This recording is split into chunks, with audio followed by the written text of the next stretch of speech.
Hello and welcome. Today, we're going to get right to the heart of one of the world's major faiths, Islam. We're going to look at its core concepts and beliefs, drawing from our source materials to really understand what it's all about. And the best place to start is with the meaning of the name itself. It seems like a simple question, right? But the answer is actually key to understanding the entire faith. It's kind of the first and most important step. So it's this really profound concept. At its core, the idea is that you find true inner peace, not by fighting or resisting, but by aligning your own will with a higher divine purpose. This one definition is the foundation for pretty much everything else we're about to explore. So how do you actually live this idea of peace through submission? Well, the faith provides a super clear framework, and it's built on two key parts: what you believe, and then how you put those beliefs into practice. Let's start with the beliefs. These 6 articles are basically the theological bedrock of Islam. They're known as Iman, which means faith, and they represent the essential truths that a Muslim accepts. You could say they provide the answers to the biggest questions about God, about the unseen world, and about our purpose in it all. What's so fascinating here is how this lays out an entire worldview.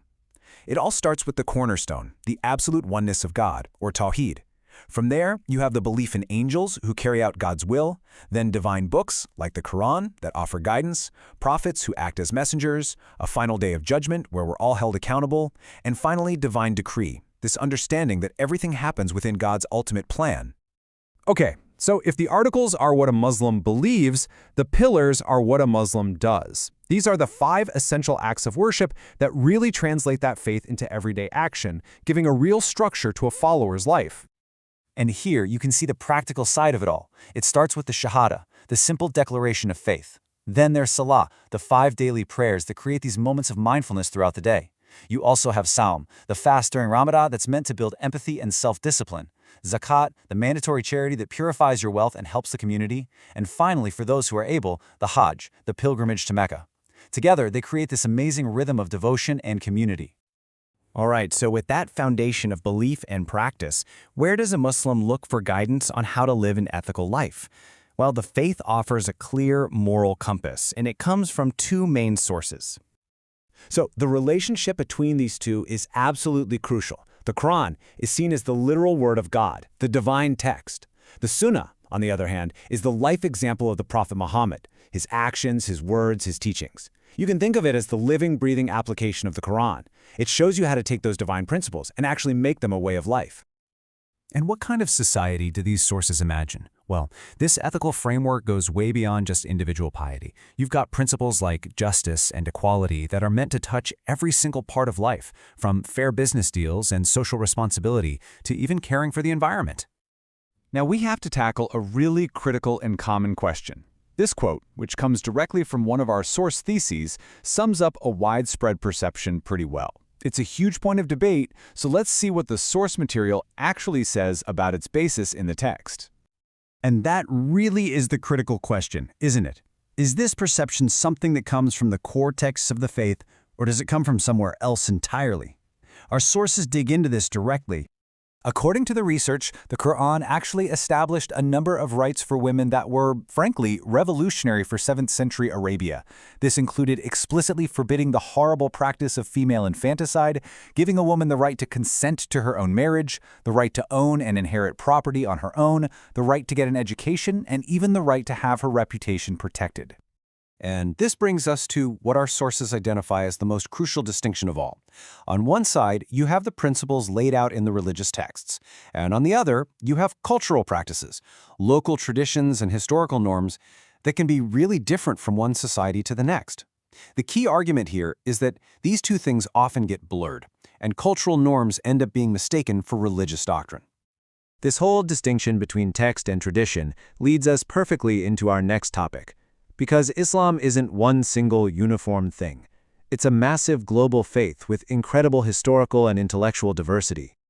I mean, think about it. When you have a faith with nearly 2 billion followers spread across every single continent, it's just not going to be a monolith. It becomes this rich tapestry of different cultures and interpretations.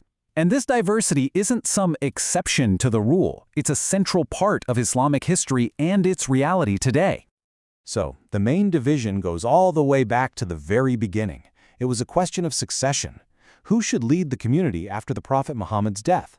The Sunni stream followed Abu Bakr, a close companion of the Prophet. The Shia stream believed leadership should have passed through the Prophet's bloodline, starting with his cousin and son-in-law, Ali. But the diversity doesn't stop there. Within both Sunni and Shia Islam, you have what are called madhabs. These are basically schools of legal thought. It's really important to know they aren't different sects, but different scholarly methods for interpreting religious law. It just goes to show that intellectual debate is a core part of the tradition. So how do these schools of thought actually work? Well, through a process called ijtihad. This is the intense intellectual effort by a qualified scholar to figure out a ruling on an issue that isn't spelled out in the main texts. It's the built-in mechanism that allows the faith's ethical framework to be applied to new times and new situations. Okay, so let's try to bring all these threads together. We've talked about beliefs, practices, ethics, and this amazing diversity. What's the big takeaway when you think about the core ideals versus the reality of human interpretation? Circling all the way back to our very first slide, what the source materials consistently show is that the core message points toward these ideals: justice, the equality of all people, and finding peace through a life of purpose. This is the spiritual and ethical vision that's really at the heart of the faith. And perhaps nothing captures this ideal of equality more powerfully than this quote from the Prophet Muhammad's final sermon. It's just this incredibly direct statement against any kind of racial or ethnic superiority, making it crystal clear that the only thing that determines your worth in the eyes of God is your character and your actions. And that leaves us with this final question for you to think about. This tension between the high ideals you find in a sacred text and the complicated, often messy reality of human history, that's not unique to Islam. It's a dynamic that shapes the story of every major religion and philosophy. And understanding that gap is really the key to understanding any faith, not just as a set of rules, but as a living, breathing human story.